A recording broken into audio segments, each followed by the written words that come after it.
Et bonjour, Madame Lamoukir. Et quelle heureuse surprise. Depuis le temps que ne vous avez pas vu, ma peine. Ah, ne m'en parlez pas, tenez, je m'en suis vu. Oh, asseyez-vous et racontez-moi ça, je vous en prie. Et bien voilà, si je ne suis pas venu, c'est que j'ai été malade. Figurez-vous que j'ai eu un tas de feux, de boutons rouges sur tout le corps, des bouffioles, ce qu'on appelle, une sorte d'érésipète. Et par-dessus le marché, je vous le donne à 1000, j'ai eu mes mensualités arrêtées. Oh, c'est affreux, ça. Mais non, vous ne comprenez pas. Je veux dire que j'ai eu mes appointements suspendus, ici, au Grand Théâtre.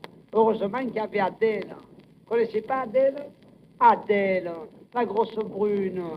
Celle qui a les yeux en chose d'hirondelle, là, qui est pleine de pigasses. Vous voyez pas, celle qui est si coureuse. Ah oui, je vois qui voulait dire. Oui, c'est celle qu'on appelle ventre de saule. Oui, maintenant, mais ce n'est plus ça. Figurez-vous qu'elle a couché d'un enfant qu'elle avait eu avec un Sénégalais, vous savez. Et elle a fait croire à son mari que si l'enfant était noir, c'est parce qu'elle avait pris trop de bains de soleil à Royan pendant les vacances. Oh, quelle infamie, tout de même. Oh. Et alors, Angèle m'a enseigné un guérisseur, une espèce de soigneur. Et il m'a fait mettre dessus mes bouffioles des cataplasmes de purée de lentilles mélangés à de l'urine de petits poussins. Et ça a été radical. Ça m'est passé comme avec la main. Et me voilà, toute pleine d'énergie, prête à reprendre mon service auprès de vous. Oh, attention, j'entends un bruit. Ah! Oui, et ce sont des bravos, et fort bien nourris même. Ah, il vaudrait mieux que ce soit les spectateurs, tenez qu'ils soient bien nourris. Parce que nous, au moins, ici, au lavabo, il en resterait quelque chose. Est-ce que par hasard, il y aurait du monde?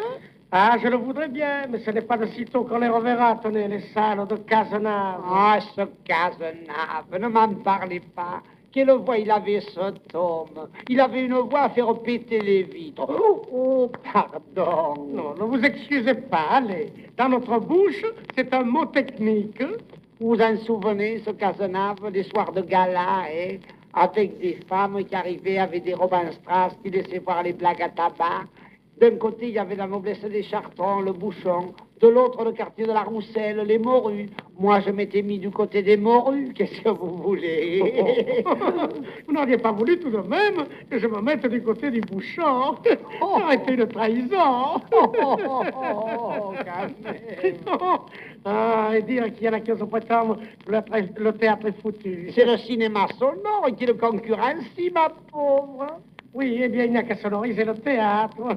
Et puis pour moi, le répertoire est trop immoral. Trop immoral? Oui, tenez. Mais voyons, vous travaillez du chignon, ma pauvre. Mais parce que vous n'avez jamais remarqué. Tenez, dans l'acte B, au dernier acte, vous ne les entendez pas chanter. Ah, viens nous aimer dans la forêt profonde, viens nous aimer. Alors vous trouvez ça propre, vous, de dire ça devant 1500 personnes, de l'air de dire je veux que tout le monde voit mon bonheur. Alors que je me rappelle, moi, dans ma toute première jeunesse, quand je me suis laissé séductionner par un pompier dans les bois d'Arlac, ça m'a coûté 38 francs de procès verbal et un gosse. Oh, quand même! Oh, quelle rigolote, quand même!